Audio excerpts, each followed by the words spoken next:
They thought the campground was empty until something began stalking them between the tents. This recording comes from the Cryptid Files, a collection of recovered incident reports involving unknown predators in the wilderness of Canada being investigated by the secretive organization, the Ministry of Cryptid Control. This is the Cryptid Files, case file 004.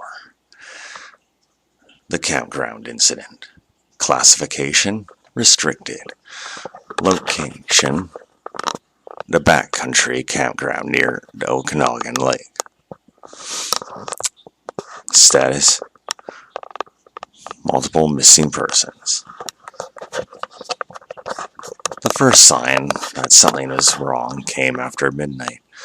Matt Clark woke suddenly inside the tent. At first he thought the sound had come from the lake. The small campground sat only a few hundred meters from the shoreline, surrounded by thick pine forests that climbed the hills around Okanagan Lake. But the noise came again. Crunch. Slow footsteps moving across gravel. Matt held his breath. Beside him, his wife Melissa shifted in her sleeping bag. "You hear that?" she whispered. Matt nodded. Probably someone walking to the bathrooms. But deep down he knew that wasn't right. This was a remote backcountry campsite. There were only 2 other tents in the entire clearing. The footsteps continued. Crunch, crunch. They were circling the campsite, moving slowly around the tents. Matt cautiously unzipped the tent and peered outside. Moonlight spilled across the clearing. Everything looked normal. The fire pit was cold. The other tents were still. But something was standing at the edge of the trees. Matt couldn't see it clearly. Just a tall shape between the trunks, watching. He squinted into the darkness. Then the shape moved. It slipped deeper into the forest, vanishing behind the trees. Matt exhaled. "Probably just a moose," he whispered. Melissa didn't look convinced. An hour later, the sounds returned. This time they were closer. Something moved through the campsite again. Heavy footsteps circled the tent slowly. Then came a new sound. Breathing. Deep. Slow. Like something enormous drawing air through a narrow throat. Melissa grabbed Matt's arm.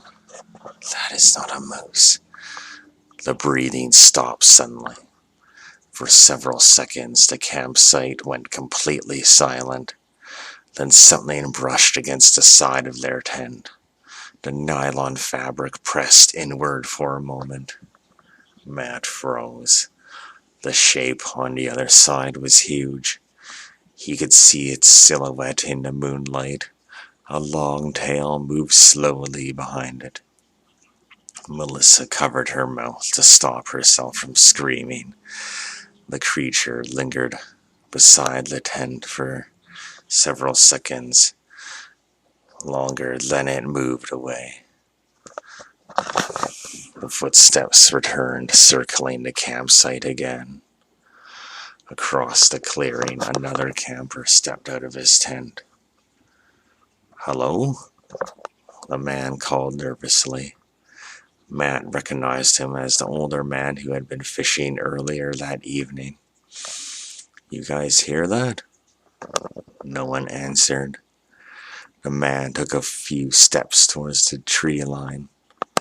Probably a bear. Then he saw it. Matt watched a man freeze. His flashlight beam shook as he aimed it towards the forest, the light landing on something standing between the trees. The creature's head tilted slightly. The beam reflected off its eyes. 2 narrow vertical pupils glowed in the darkness. The man whispered, "What the hell?" The creature moved. In one horrifying motion, it lunged forward from the trees. The flashlight beam went wildly through the air. The man screamed once before something dragged him violently back into the forest. The scream ended abruptly. The campsite fell silent again. Matt stared into the darkness in shock. Then he heard something worse, movement behind them. He turned slowly towards the opposite side of the campsite. Another pair of glowing eyes stared from the trees, then another and another. Melissa whispered in horror, "There's more than one." The creatures began moving towards the tents. Slowly, deliberately, like predators closing in on trapped prey.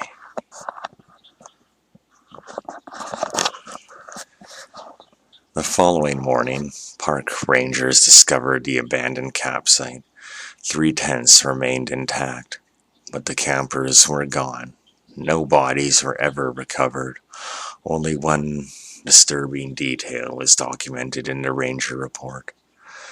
The ground around the campsite was covered in enormous reptilian tracks, at least 5 different sets. 2 days later, black helicopters arrived near the shoreline of the lake. Armed personnel began sweeping the surrounding forest. One of the agents, studying the tracks, spoke quietly into his radio. "Confirmed pack activity." A pause. Then he added, "Notify the Ministry of Cryptid Control. We need a containment zone." His voice lowered. "We're dealing with a nesting territory. And somewhere in the deep wilderness above the lake, several enormous reptilian predators were already watching the search teams move through the forest, waiting."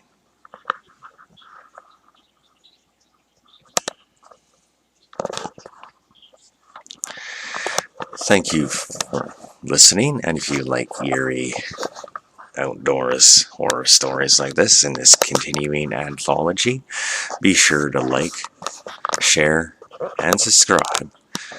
And remember, if you go into the deep woods and you hear something, it's already too late. Till next time.